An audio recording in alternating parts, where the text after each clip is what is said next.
నమస్కారం greater Guntur voice news కి స్వాగతం.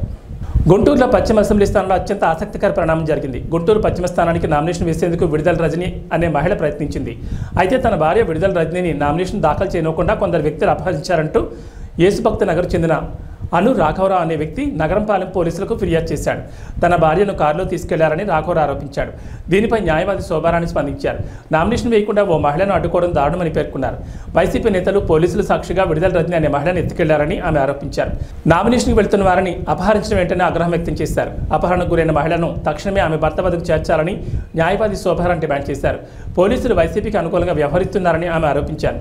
ఇలాంటి అరాచకాలపై ఎన్నికల సంఘానికి ఫిర్యాదు చేస్తామని చెప్పారు. కాగా ఏపీ వైద్య ఆరోగ్య శాఖ మంత్రి విడుదల రజని గుంటూరు పశ్చిమ స్థానం నుంచి పోటీ చేస్తున్న సంగతి తెలిసిందే. ఇప్పుడు అదే పేరుతో ఉన్న మరో మహిళ ఈ స్థానం నుంచి నామినేషన్ వేసేందుకు ప్రయత్నించడం, ఆమె కిడ్నాప్కు గురైందంటూ భర్త పోలీసులను ఆశ్రయించడం గుంటూరు రాజకీయాల్లో ఆసక్తికరంగా మారింది.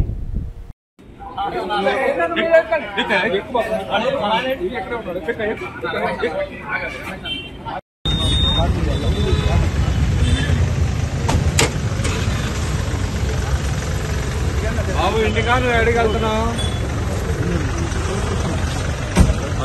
బాబు